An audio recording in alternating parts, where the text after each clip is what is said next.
Hello friends, তোমরা সবাই কেমন আছো? স্মৃতি ডিজাইনের ইউটিউব চ্যানেলের পক্ষ থেকে তোমাদের সবাইকে স্বাগতম। তো পার্ট 1-এ তোমরা দেখেছো কাটিং, আজকে দেখো পার্ট 2-এ আমি সেলাইয়ের ব্যবস্থা করেছি। তো কীভাবে সেলাই করতে হবে তোমরা এতক্ষণে নিশ্চয়ই বুঝতে পেরেছো আমি কীভাবে সাজিয়ে নিয়েছি, সেটা একটু দেখে নিয়েছো।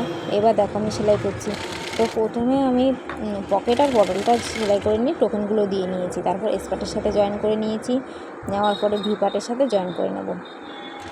তো তার আগে একটা কথা বলে রাখি যে তোমরা যারা কাটিংয়ে বুঝতে পারোনি বা সেলাইয়ে বুঝতে পারছো না, তোমরা অবশ্যই কিন্তু আমাকে কমেন্ট করবে, তাহলে তোমাদের কোথায় সমস্যা হচ্ছে বা না হচ্ছে সেগুলো আমি কিন্তু আবার পরের ভিডিওতে তোমাদেরকে দেখিয়ে দেবো। তো এবার দেখো আমি ভি পার্টের সঙ্গে স্পার্ট, পটল পার্ট, পকেট পার্টগুলো জয়েন করে নিচ্ছি। সব একসাথে সেলাই হয়ে গেছে। তো দেখো এইভাবে একটা সেলাই করে নিলে কি তোমাদের সুবিধা হবে, একটা সোজা দিক দিয়ে করবে, একটা উল্টো দিক দিয়ে করবে, তাহলে বসাতেও সুবিধা হবে, সেলাইটা করতেও সুবিধা হবে।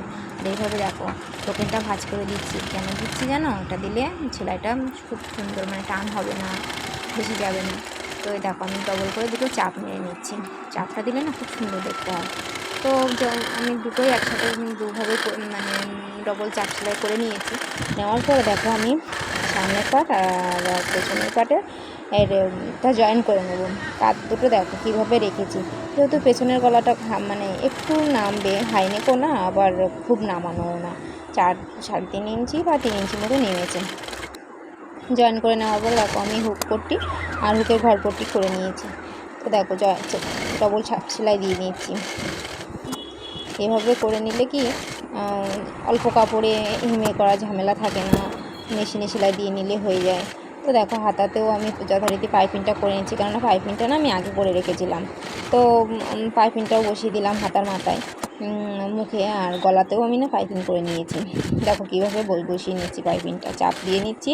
চাপ দিয়ে নিলে খুব সুন্দর বসে যাবে। তারপরে আমি হাতাটাও জয়েন করে নিয়েছি। তোমাদের কোথাও অসুবিধা হলে তোমরা কমেন্ট করো প্লিজ। আর এভাবে পেছনের টোকেনটাও দিয়ে নিচ্ছি। এবার পেছনের কাপড়টা না ভাঁজ করে সেলাই দিচ্ছি, যেহেতু অল্প কাপড় তাই সেলাই করে নিচ্ছি। তো দেখো আমার হাতা লাগানো কমপ্লিট। তো এভাবে দুটো হাতায় আমি লাগিয়ে কমপ্লিট করে নিয়েছি। এবার দেখো 5.5 ইঞ্চি হাতার মুখ নিয়েছি, 9 ইঞ্চি বডি নিয়েছি আর 8 ইঞ্চি কোমর নিয়েছি, নিয়ে আমার দুটো পার্টই এভাবে সেলাই করে নিয়েছি।